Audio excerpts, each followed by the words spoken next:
તો મિત્રો આજે આપણે વન શોટ રિવિઝન ની અંદર જોઈશું એમોનિકલ નાઇટ્રોજન. એમોનિકલ નાઇટ્રોજન એટલે તાજું એટલે પ્રાથમિક પ્રદૂષણનો સૂચક કહેવાય મિત્રો. બરોબર, જે તાજું પ્રદૂષણ થયું એની અંદર એમોનિકલ નાઇટ્રોજન જોવા મળે છે, જે પાછળ જઈને એમોનિયાની અંદર કન્વર્ટ થઈ જાય છે.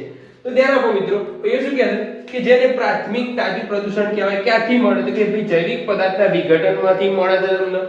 ત્યારબાદ ઉદ્યોગો જેવા કે ફર્ટિલાઇઝર, ડેરી ફાર્મ, ફૂડ ઇન્ડસ્ટ્રીની અંદર જોવા મળશે. બરોબર, ત્યારબાદ પાણીની અંદર રહેલા સૂક્ષ્મ જીવો છે એ પણ શું છે એમોનિકલ નાઇટ્રોજનનું શું કરતા હોય ઉત્પાદન કરતા હોય. એમોનિકલ નાઇટ્રોજન બે વસ્તુનો બનેલો છે, NH3 અને NH4+ આયન. બરોબર, ત્યારબાદ ધ્યાન આપો તેની માપવાની પદ્ધતિ નેશનલાઇઝેશન મેથડ. નેશનલાઇઝેશન મેથડ ની અંદર શું છે, સેમ્પલ ની અંદર સીધે સીધું નેશનલાઇઝેશન રિએજન્ટ છે. બરોબર, રિએજન્ટ નાખવામાં આવે છે, નેશનલ રિએજન્ટ. એ જો પીળો અને કેસરી રંગ આપો તો એને શું કરવાનું, એને તમારે લઈ લેવાનું. લઈ એની જે સ્ટાન્ડર્ડ નો જે ચાર્ટ હોય એની જોડે સરખાવશો મિત્રો. બરોબર, તો સરખાવશો તો એના મુજબ તમને શું છે mg/ml ની અંદર શું મળી જશે, એમોનિકલ નાઇટ્રોજન મળી જશે. ત્યારબાદ બીજી મેથડ છે ડિસ્ટિલેશન મેથડ. ડિસ્ટિલેશન મેથડ ની અંદર sample plus alkali NH3 gas શું છે મિત્રો ત્યાંથી બહાર આવે. બોરિક એસિડ ની અંદર એ ગેસને એબ્ઝોર્બ કરી લેવાનું, સ્ટાન્ડર્ડ જોડે એ જે સેમ્પલ છે એને ટાઇટ્રેટ કરવાનું.